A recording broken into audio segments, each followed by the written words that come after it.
Hi, are you one of the people who thinks that this picture up above is how you should be living your life? And then when you see examples of that on social media, or in a magazine or something, you sort of feel like you are a failure and you're not getting it right and you're never going to be that organized. Yeah, most of us aren't. That is for usually reserved for people who have a lot of money who can then hire people to do that. Or for people who have a lot of energy and love doing that. If you don't fall into one of those two categories, then you don't need to do it. It's totally okay to be one of those people who's like, that looks great, but I don't have the time, the energy, the money, the resources, or I just plain don't want to do it. I don't do that because I feel like it already comes in a container.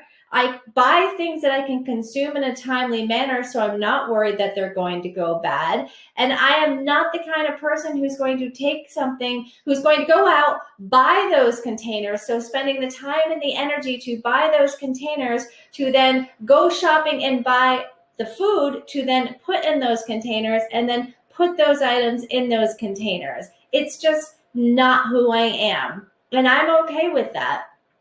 What I'm looking for my clients is for you to find a way to get and stay organized, to declutter the things that aren't serving you, that you don't like, that are just in your way, that are causing you to make bad decisions or make you feel bad about yourself, and then create a system that works for you, for your budget, for how you think, for your lifestyle, so that you feel good about yourself and you know where everything is and you're surrounded by things that tell you you are amazing. Because at the end of it all, you are amazing, no matter how your pantry looks like. Remember that. Like, comment, and if you're ready to create a home that looks amazing to you because you set it up the way you like it and you have things that you like in there and it works for you, contact me, DM me, and let's talk.